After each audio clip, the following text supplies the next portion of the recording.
नमस्कार, VK news देख रहे हैं आप। मैं हूं आपके साथ आश्रुति वोरा। संसद की सुरक्षा में सेंधमारी के बाद देश में हलचल मच रखी है। चारों ओर इस घटना का खौफ फैल रखा है। जांच एजेंसियां संसद में हुई इस घटना की संगीन जांच में जुट रखी हैं। इस मामले में अब तक 7 आरोपियों को हिरासत में ले लिया गया है और अभी भी कार्यवाही जारी है। अब इसी बीच प्रधानमंत्री मोदी ने संसद में हुई इस घटना पर अपनी पहली प्रतिक्रिया दी है।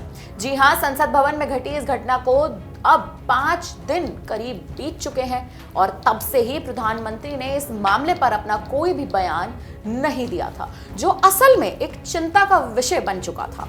हालांकि अब पीएम की तरफ से संसद में सेंधमारी पर पहली प्रतिक्रिया सामने आई है। क्या कुछ पीएम ने कहा है वो बताएं, उससे पहले पूरा मामला जान लीजिए। 13 दिसंबर को पूरा देश संसद पर हुए आतंकी हमले की बरसी मना रहा था। उसी दिन अचानक संसद में 2 लोग घुस गए, या कहें कि संसद में घुसपैठ हो गई। विजिटर पास से घुसे दोनों युवक विजिटर्स गैलरी से कूदकर सीधे सदन में पहुंच गए। दोनों ही लोग अपने जूतों में स्मोक गैस छिपा कर लाए थे, जिसका उन्होंने इस्तेमाल भी किया, जिसकी वजह से सदन में चारों ओर धुआं फैल गया। इन दोनों युवकों की पहचान लखनऊ के रहने वाले सागर शर्मा और मैसूर के रहने वाले मनोरंजन डी के रूप में हुई है।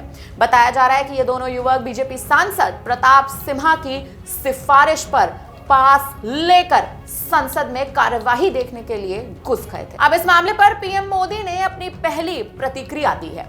क्या कुछ उन्होंने कहा, आइए बताते हैं। संसद में जो घटना हुई उसकी गंभीरता को जरा भी कम नहीं आंकना चाहिए। इसीलिए स्पीकर महोदय पूरी गंभीरता के साथ आवश्यक कदम उठा रहे हैं। जांच एजेंसियां सख्ती से जांच कर रही हैं। इसके पीछे कौन से तत्व हैं और उनके मंसूबे क्या हैं, इसकी गहराई में जाना भी उतना ही जरूरी है।